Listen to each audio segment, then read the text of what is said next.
En quelques secondes, la valeur africaine a changé de trajectoire. Après des décennies de détours hors du continent pour compenser chaque échange régional, 19 pays ont, en juin 2025, raccourci la route, réduisant délais et frictions visibles et rendant le mouvement de la liquidité plus immédiat. Qu'est-ce que cela change pour vous quand des questions de souveraineté économique, souvent associées au nom d'Ibrahim Traoré, trouvent soudain une mesure concrète ? Un nouvel ordre commence à s'installer. La suite tient en une promesse simple, montrer pourquoi un changement technique, discret en apparence, peut déplacer des rapports de force durables. Pour le public, le bénéfice tient en 11 mots. Moins de coûts, plus de contrôle, davantage de prévisibilité au quotidien. Mais l'enjeu dépasse l'économie ordinaire. Il touche à la capacité d'un continent à conserver la valeur qu'il produit, à lire ses propres flux et à décider sans dépendre d'infrastructures lointaines. Pendant près de 80 ans, le commerce intra-africain s'est appuyé sur un compromis tacite, accepter des frais élevés et des délais longs en échange d'une stabilité perçue. Ce compromis a façonné les marges des entreprises, les politiques monétaires et même les ambitions régionales. Le rompre ouvre une zone d'incertitude, mais aussi d'opportunité. Intégration renforcée ou simple optimisation, autonomie progressive ou ajustement marginal. Dans ce cadre, les débats sur la souveraineté, où le nom d'Ibrahim Traoré sert souvent de repère symbolique, changent de nature dès lors qu'ils s'adossent à une infrastructure mesurable. En quelques semaines, des économies potentielles de plusieurs milliards ont été identifiées, tandis que les délais de règlement sont passés de plusieurs jours à quelques secondes. Ce n'est pas seulement un gain de vitesse, c'est une compression du temps financier qui modifie la circulation de la liquidité, la lecture du risque et la façon même de planifier. Voilà la mini-révélation. Le coût structurel du commerce intra-africain commence à chuter de manière visible. Pour en mesurer la portée, il faut revenir au mécanisme longtemps accepté comme normal. Chaque transaction régionale suivait une trajectoire indirecte, quittant le continent pour être compensée ailleurs, puis revenant alourdie de frais et d'exposition au dollar. Cette architecture, héritée d'un autre âge, rendait invisibles des pertes cumulées, tout en donnant à des acteurs extérieurs une vision complète des flux africains. Le contrôle de la monnaie impliquait alors le contrôle de l'information, et donc d'une part du pouvoir. Les chocs récents ont fissuré cette normalité. La pandémie a étiré les délais. Les tensions géopolitiques ont accentué la volatilité des devises dominantes. Les petites et moyennes entreprises, premières exposées, ont vu leurs marges se contracter sans levier correctif. Dans ce contexte, les banques centrales ont reposé une question simple. Pourquoi financer les échanges régionaux via des routes étrangères ? C'est dans ces débats techniques, souvent discrets, qu'une ambition plus large a pris forme. Si la souveraineté politique peut être défendue sur la scène publique, pourquoi la souveraineté financière resterait-elle hors de portée ? Le nom d'Ibrahim Traoré apparaît alors comme un repère symbolique, non pour un rôle opérationnel, mais parce qu'il incarne l'interrogation partagée sur l'autonomie réelle. Si la valeur cesse de prendre la sortie par défaut, que devient l'équilibre ? Pour saisir les effets immédiats, il faut suivre ceux qui vivent au plus près des flux, loin des annonces officielles. Un négociant de café éthiopien sert ici de fil conducteur. Avant 2025, ces paiements transfrontaliers mettaient parfois jusqu'à 5 jours à se stabiliser, avec une part non négligeable absorbée par les frais et la volatilité monétaire.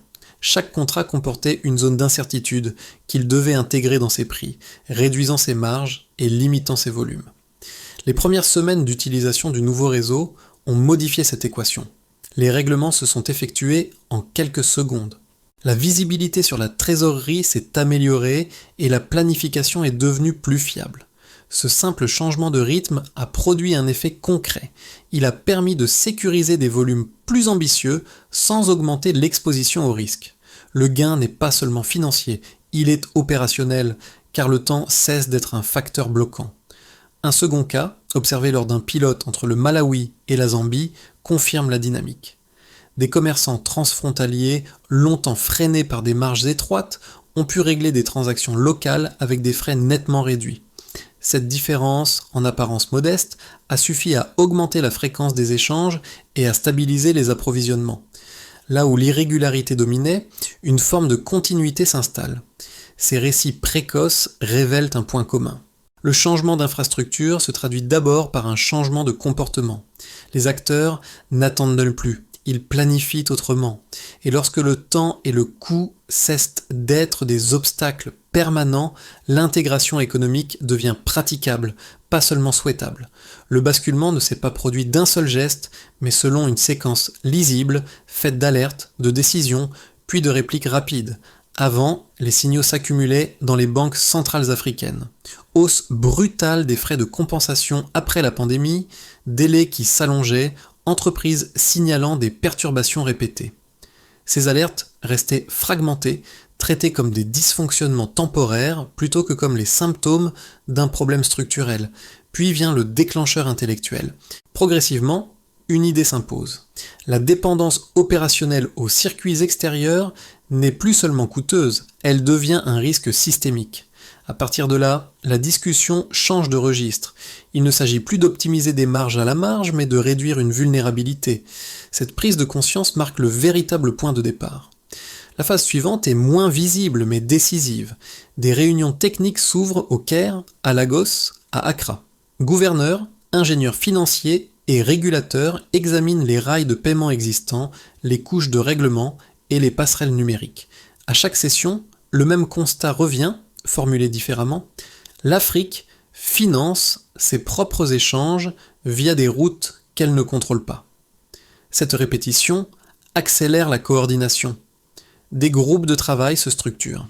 Ligne de code après ligne de code, une architecture commune prend forme. La montée en puissance se fait sans annonce publique. Les protocoles sont testés, parfois corrigés, puis testés à nouveau. Les nœuds des banques centrales sont synchronisés. Les banques commerciales locales se préparent à se connecter. À mesure que les essais s'enchaînent, une certitude se forme. Le système fonctionne. Il est rapide, il est lisible. Surtout, il élimine le détour obligatoire par les devises dominantes. Le concept devient capacité réelle. Juin 2025 marque alors le point de rupture. 19 pays activent simultanément le réseau. Les premiers paiements traversent l'infrastructure en temps réel, sans conversion forcée, sans visibilité extérieure. Dans une salle de conférence à Abuja, les tableaux de bord s'actualisent en continu. Chaque confirmation de transaction provoque une réaction inhabituelle pour un événement financier. Des applaudissements. Pour nombre de participants, c'est la première fois qu'ils voient dans des flux intra-africains circuler sans quitter le continent. Les répliques apparaissent presque immédiatement. Des banques, au Kenya, au Ghana et au Sénégal, signalent une hausse des volumes internes. Les commerçants transfrontaliers testent le système sur des opérations réelles. Les chaînes d'approvisionnement raccourcissent, car l'attente disparaît. Les petites entreprises, auparavant exclues par les coûts, entrent dans le jeu. L'abstraction technique devient une réalité économique quotidienne. C'est à ce stade que la dimension politique s'invite dans l'analyse.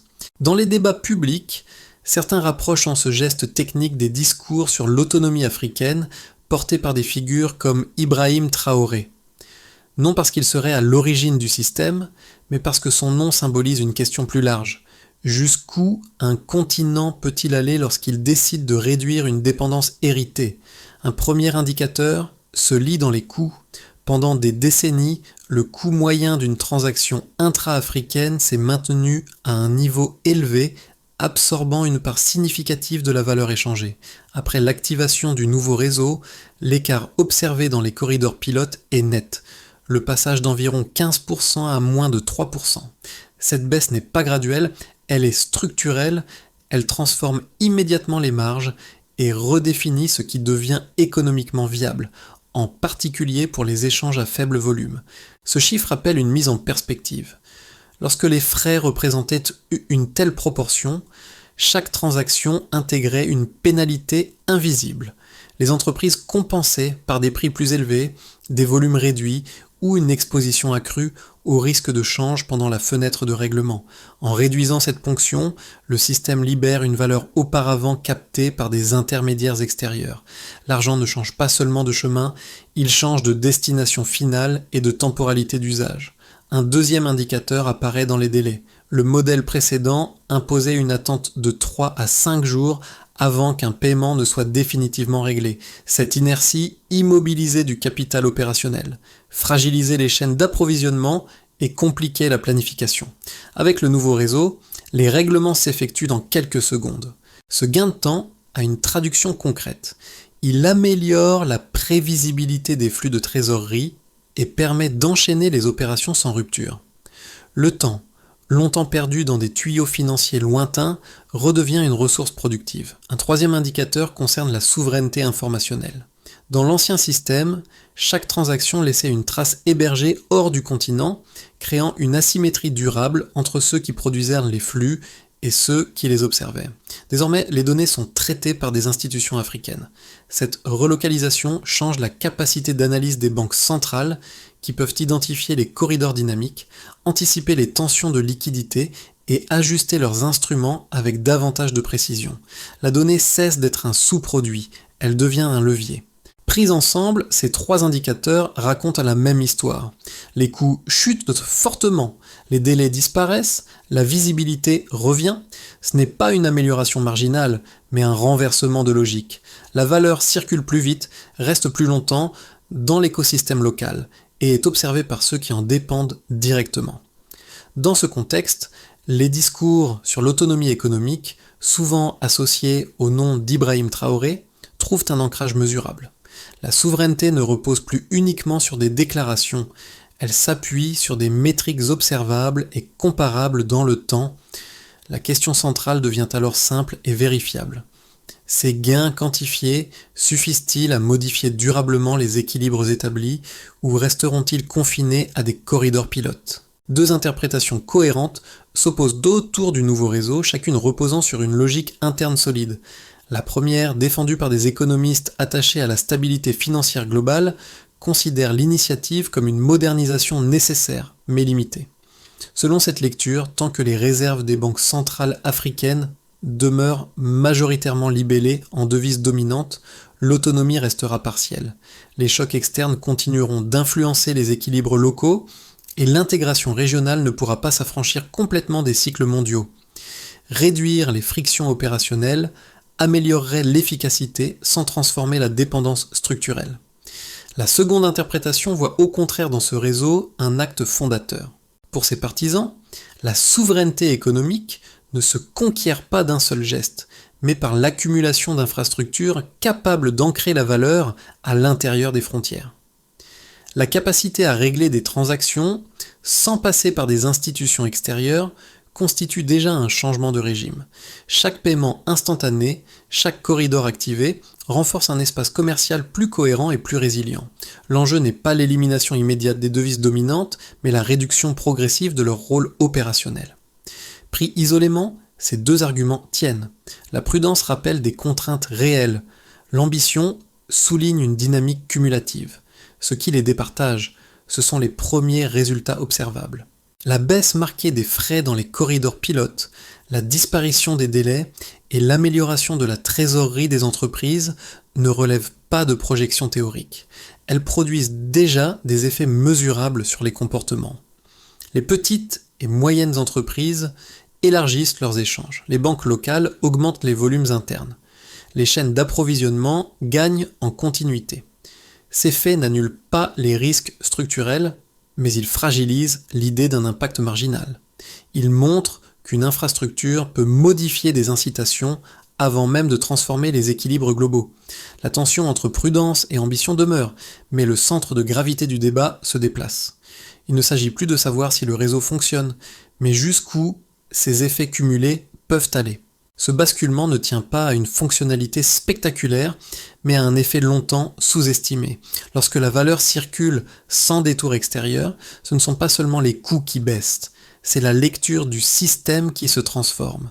Les autorités monétaires observent désormais les flux là où ils naissent, et non après filtrage. Cette inversion, abstraite en apparence, modifie la capacité d'anticipation, la gestion des risques et le calendrier des décisions. Un exemple éclaire ce déplacement. Une transaction multinationale de matières premières, réglée intégralement en monnaie locale, franchit un seuil symbolique. Elle prouve que le réseau n'est plus cantonné aux tests ou aux petits volumes. À cet instant, l'infrastructure cesse d'être perçue comme un outil régional expérimental et devient un précédent. Le commerce stratégique peut, lui aussi, s'affranchir des circuits habituels sans perte d'efficacité. À partir de là, l'échelle change. Les acteurs extérieurs ne perdent pas seulement des frais, ils perdent une part de la visibilité qui accompagnait leur rôle central. Cette perte n'est pas brutale, mais cumulative. Chaque transaction locale renforce l'autonomie informationnelle du continent et déplace le centre de gravité. Dans les débats publics, le nom d'Ibrahim Traoré revient alors comme un symbole, non pour une implication directe, mais parce qu'il incarne une idée devenue tangible. La souveraineté s'exerce par des architectures concrètes, pas seulement par des discours. Les effets du nouveau réseau ne restent pas confinés au tableau de bord technique. Ils se déploient déjà sur 4 niveaux distincts, chacun révélant une transformation qui dépasse les flux monétaires et modifie des comportements installés de longue date. Du côté des États, l'impact le plus immédiat concerne la stabilité opérationnelle. En réduisant l'exposition quotidienne aux fluctuations des devises dominantes, plusieurs banques centrales disposent d'une marge d'ajustement accrue. La politique monétaire gagne en finesse car les données transactionnelles sont désormais complètes, locales et disponibles en temps réel. Cette visibilité permet d'anticiper des tensions de liquidité, d'ajuster les instruments plus tôt et de limiter les réactions tardives. Dans ce contexte, les débats sur la souveraineté économique, souvent associés à des figures comme Ibrahim Traoré, reposent désormais sur une base technique crédible, fondée sur des capacités observables plutôt que sur des intentions déclarées. Pour les entreprises, en particulier les petites et moyennes, la transformation est tangible. Les règlements quasi instantanés réduisent l'immobilisation du capital et améliorent la trésorerie. Les contrats régionaux deviennent plus prévisibles car les frais ne varient plus fortement pendant la fenêtre de règlement. Cette stabilité encourage l'expansion vers des marchés proches, auparavant jugés trop risqués. Dans l'agroalimentaire, le textile ou la logistique régionale, des échanges autrefois marginaux deviennent viables. Les chaînes d'approvisionnement s'épaississent, non par effet d'annonce, mais par répétition d'opérations sécurisées. Au niveau des populations, les effets sont plus diffus, mais cumulatifs. La baisse des coûts de transfert et la fluidité accrue des paiements transfrontaliers renforcent l'inclusion financière. Les travailleurs migrants, les commerçants informels et les ménages dépendants de petits flux fréquents bénéficient directement de la réduction des frictions. L'argent circule plus vite, ce qui améliore la résilience face aux chocs et facilite l'accès à des services financiers auparavant trop coûteux. L'infrastructure invisible au quotidien devient un soutien discret, mais structurant. À l'échelle régionale et internationale, l'effet est stratégique. Les acteurs financiers extérieurs constatent une diminution progressive de leur visibilité sur les flux intra-africains. Cette évolution les incite à adapter leurs offres, à réduire certains frais et à moderniser leurs services pour rester compétitifs. Parallèlement, d'autres régions du Sud global observent l'expérience africaine comme un laboratoire. L'idée qu'un continent puisse régler ses échanges sans centre unique de validation modifie la perception des rapports de force, non par confrontation, mais par démonstration. Pris ensemble, ces impacts montrent que l'infrastructure agit comme un multiplicateur. Elle ne crée pas la valeur à elle seule, mais elle change la manière dont elle est conservée, observée et redistribuée. La question ouverte devient alors décisive. Jusqu'où ces conséquences concrètes peuvent-elles s'étendre avant de redessiner durablement les équilibres établis ? Les 12 prochains mois constituent une zone charnière, où les effets observés devront se consolider face aux inerties institutionnelles et aux pressions externes. 3 trajectoires non plausibles se dessinent, chacune éclairant une opportunité autant qu'un risque. Dans une trajectoire de base, le réseau s'étend prioritairement là où les infrastructures bancaires sont déjà stabilisées. Les États membres harmonisent progressivement les protocoles, les banques locales améliorent les interfaces destinées aux PME et les volumes augmentent de façon régulière sans emballement. Les acteurs financiers internationaux observent, ajustent leurs offres et réduisent certaines frictions pour rester compétitifs.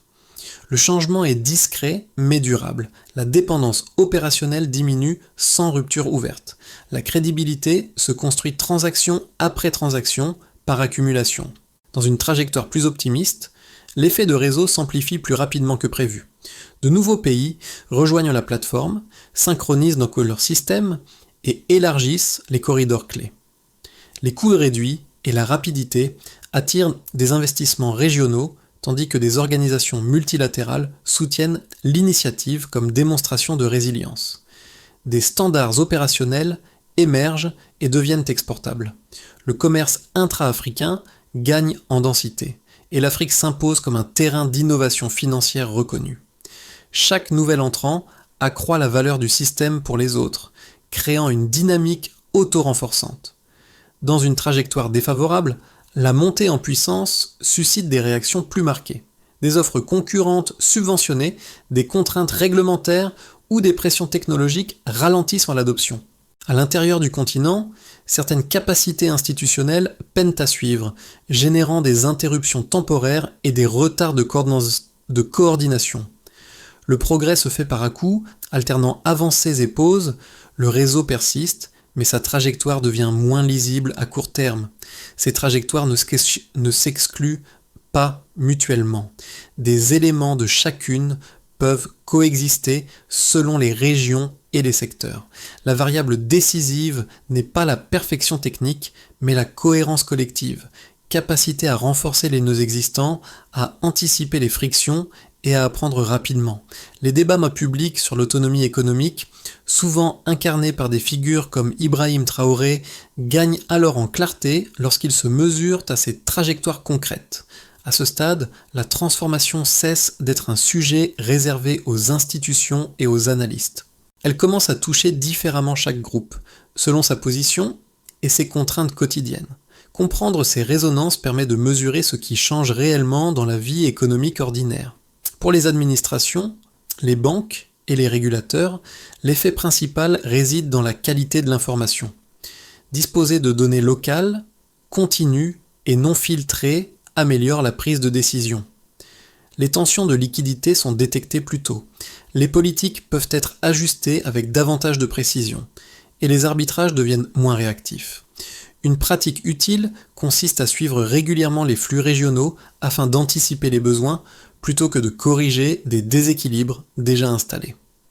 Pour les entrepreneurs, commerçants et producteurs, l'impact est plus immédiat. Les règlements rapides réduisent l'incertitude et libèrent du capital auparavant immobilisé. Tester un nouveau corridor commercial devient moins risqué, car les coûts sont prévisibles et les délais maîtrisés. Une approche prudente mais efficace consiste à observer les échanges émergents, là où la baisse des frais transforme soudain un marché marginal en opportunité viable. Pour le grand public, les effets sont souvent indirects mais cumulatifs. La diminution des coûts de transfert et la fluidité accrue des paiements transfrontaliers renforcent la résilience financière des ménages. Les services numériques locaux gagnent en importance, devenant des points d'entrée vers l'inclusion financière. S'intéresser à ces plateformes permet de mieux comprendre comment une infrastructure abstraite se traduit en usage concret. Ces trois niveaux racontent une même réalité. Le système ne change pas tout d'un coup, mais il déplace progressivement les repères. Les discours sur l'autonomie, souvent associés à des figures comme Ibrahim Traoré, prennent une autre dimension lorsqu'ils s'ancrent dans des pratiques quotidiennes observables. À mesure que le réseau s'installe, l'enjeu devient opérationnel.